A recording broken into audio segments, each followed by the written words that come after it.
Oke, terima kasih Mas Rija yang telah membantu dalam menampung pertanyaan dari para peserta syahada yang riset ini.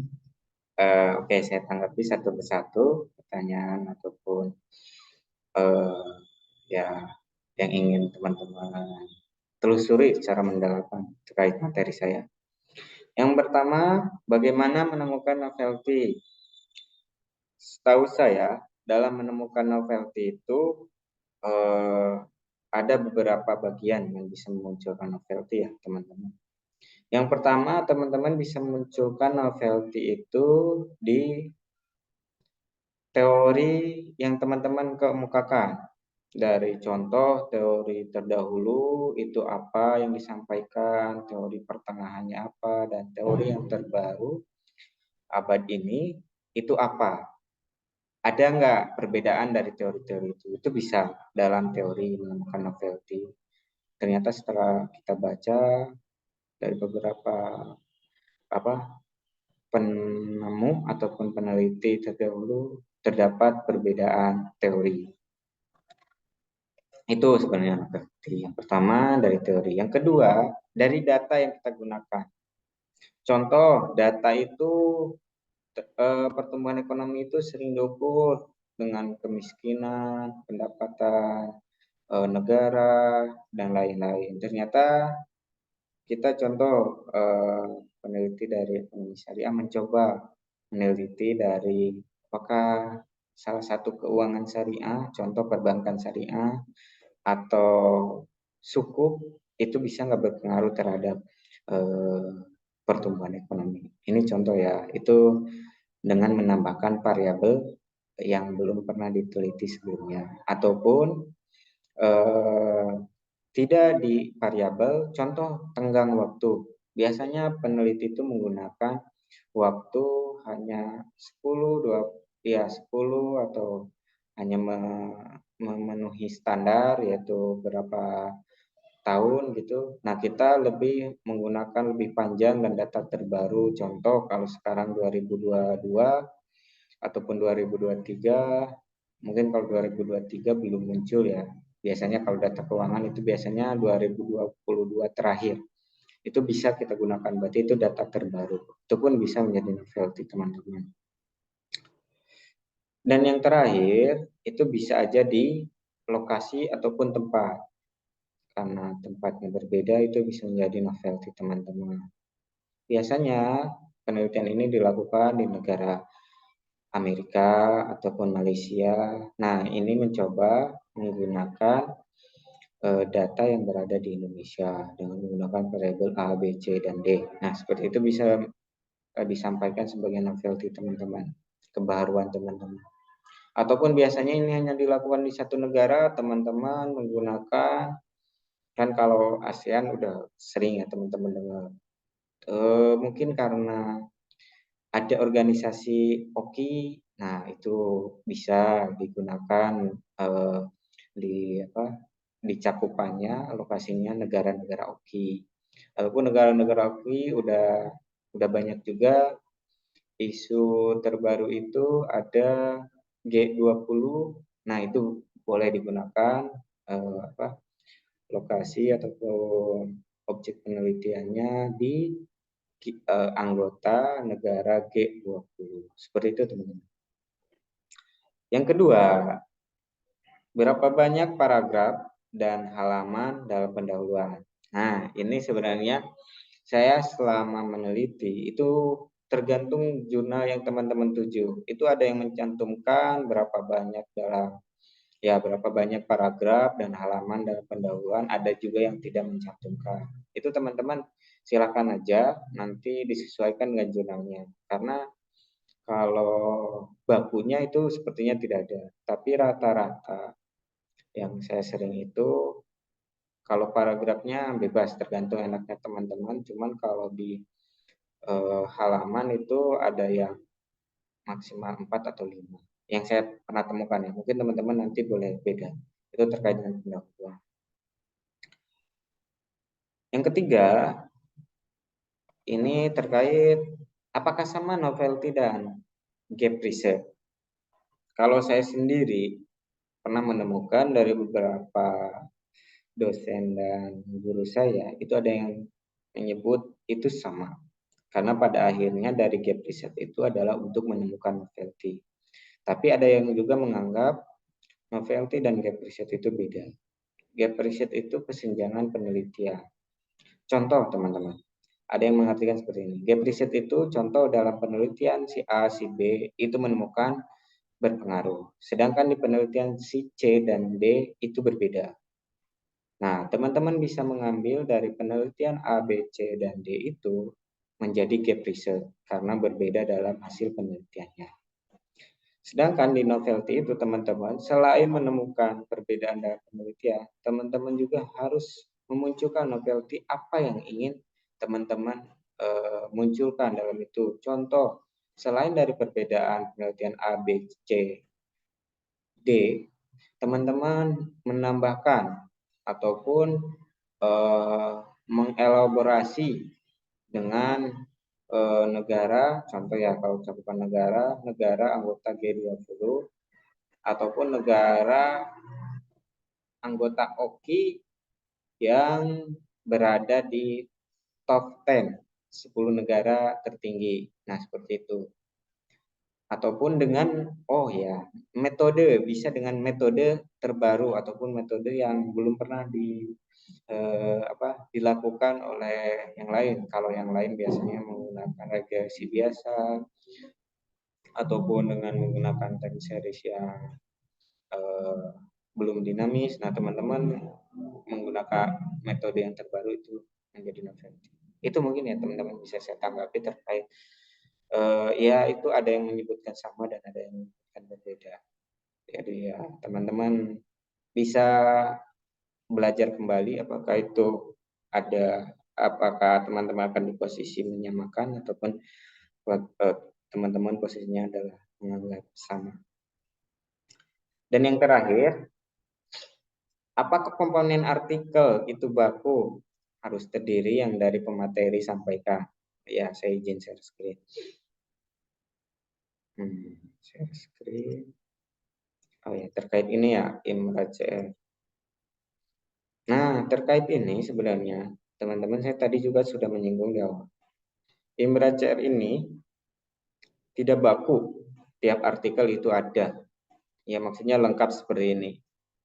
Teman-teman boleh lihat di artikel internasional maupun artikel mungkin kalau kita Sinta, itu kadang-kadang urutannya pun tidak sama. Kadang-kadang ada yang diacak, jadi ya tidak bagus seperti ini. Jadi kadang-kadang ya nanti akan saya contohkan ya. Ada yang setelah introduction langsung metode, terus setelah metode langsung result discussion itu disatukan. Nah, seperti itu teman-teman. Oke, ini saya berikan contoh ya. Izin teman-teman, saya memberikan contoh terkait artikel saya menunjukkan tentang komponen dalam tadi struktur ataupun komponen yang dalam satu artikel.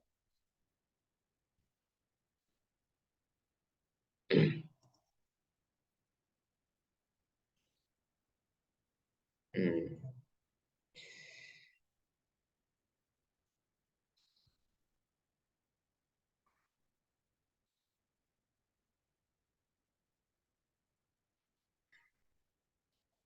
Baik, tunggu ya teman-teman. Nah, ini contoh teman-teman artikel saya, Jurnal Ekonomika dan Bisnis Islam.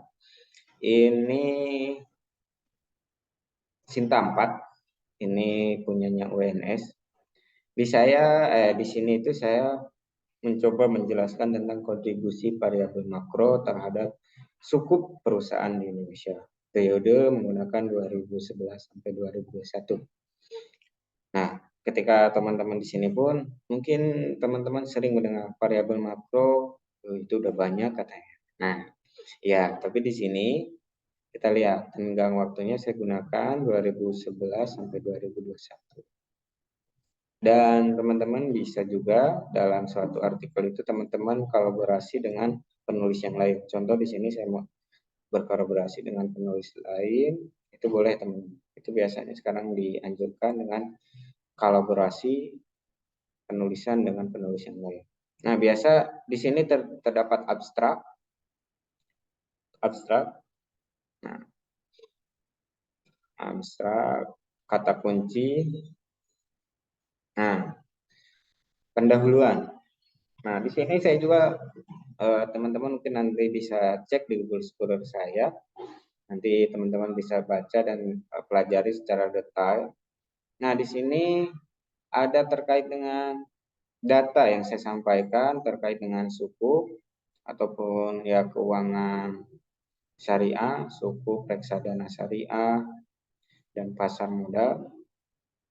Nah, di sini saya supaya menarik itu menampilkan dalam bentuk gambar. Nah, seperti ini ya biasa. Nah, di sini juga ada gambar lain yang mendukung. Kan tadi suku, di sini ada variabel makronya itu inflasi dan suku bunga. Ini ya, makanya dalam satu introduction itu atau latar belakang itu kita harus coba menyampaikan data yang kita peroleh ataupun yang kita gunakan dalam penelitian. Ini data suku dan suku bunga. Terus nanti biasa dijelaskan bagaimana data. Nah, termasuk ini juga ada tentang pertumbuhan ekonomi ataupun PDB yang digunakan. Nah, diambil dari BPS. Ya, ini sudah lumrah seperti ini. Nah, setelah teman-teman menyampaikan fakta, fakta data maupun fakta sosial yang teman-teman jelaskan, di sini teman-teman juga tadi menjelaskan tentang terkait tadi riset gap-nya. Nah, menurut siapa, hasilnya seperti apa, terus teori apa yang teman-teman gunakan. Nah, seperti ini kan di sini ada. Terus novelty teman-teman juga sampaikan. Saya coba menggunakan dalam kondisi sosial pandemi di sini. Hingga era new normal. Seperti itu. Ini juga menurut siapa. Jadi teman-teman harus sampaikan tujuan. Selain tadi tentang gap research, novelty teman-teman, terutama tujuan penelitian teman-teman itu apa. Itu pendahuluan contohnya. Nah, terkait dengan komponen, itu kan tadi harusnya kan setelah pendahuluan itu adalah literatur review ataupun teori yang kita ambil. Nah, di sini itu tidak ada, itu langsung ke metode penelitian. Nah, ini metode penelitian, ini persamaan yang digunakan, langsung ke hasil dan pembahasan. Ini yang saya sebutkan tadi, langsung result dan discussion. Jadi tidak terpisah, langsung digabungkan. Nah, itu seperti itu, result discussion, langsung.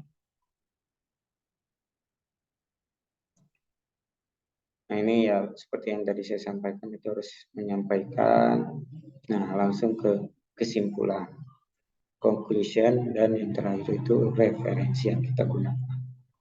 Nah, ini contoh yang artikel tanpa menjelaskan literatur review secara detail.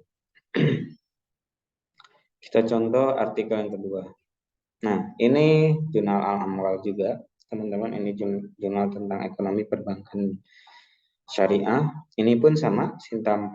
Ini IAIN Syekh Nurjati. Ya, wacananya akan segera menjadi UIN. Mudah-mudahan, amin. Nah, ini saya di sini mencoba menjelaskan tentang kontribusi perbankan syariah terhadap kedalaman keuangan sebagai support pemulihan ekonomi. Nah, ini ditulis oleh berdua. Biasa masih ada abstrak. Nah, ini contoh ya, saya sambil menjelaskan contoh introduction ataupun pendahuluan. Nah, di sini kan dijelaskan tentang teori secara umum, introduction, terus datanya dimunculkan, dijelaskan, terus apa aja yang selain data tersebut ada juga ini yang menjadi eh, variabel Y-nya yaitu tentang financial revenue. Ini diagramnya dijelaskan juga diagram itu apa maksudnya. Nah, di sini dijelaskan terkait dengan teori ataupun penelitian terdahulu, kesenjangan penelitiannya, gap risetnya, dan tujuan penelitian. Biasanya di akhir. Nah, ini mungkin teman-teman bisa baca, mencoba perbankan syariah ini bagaimana kontribusinya terhadap kedalaman keuangan syariah dalam usaha pemulihan ekonomi. Nah, di sini berbedanya ketika teman-teman lihat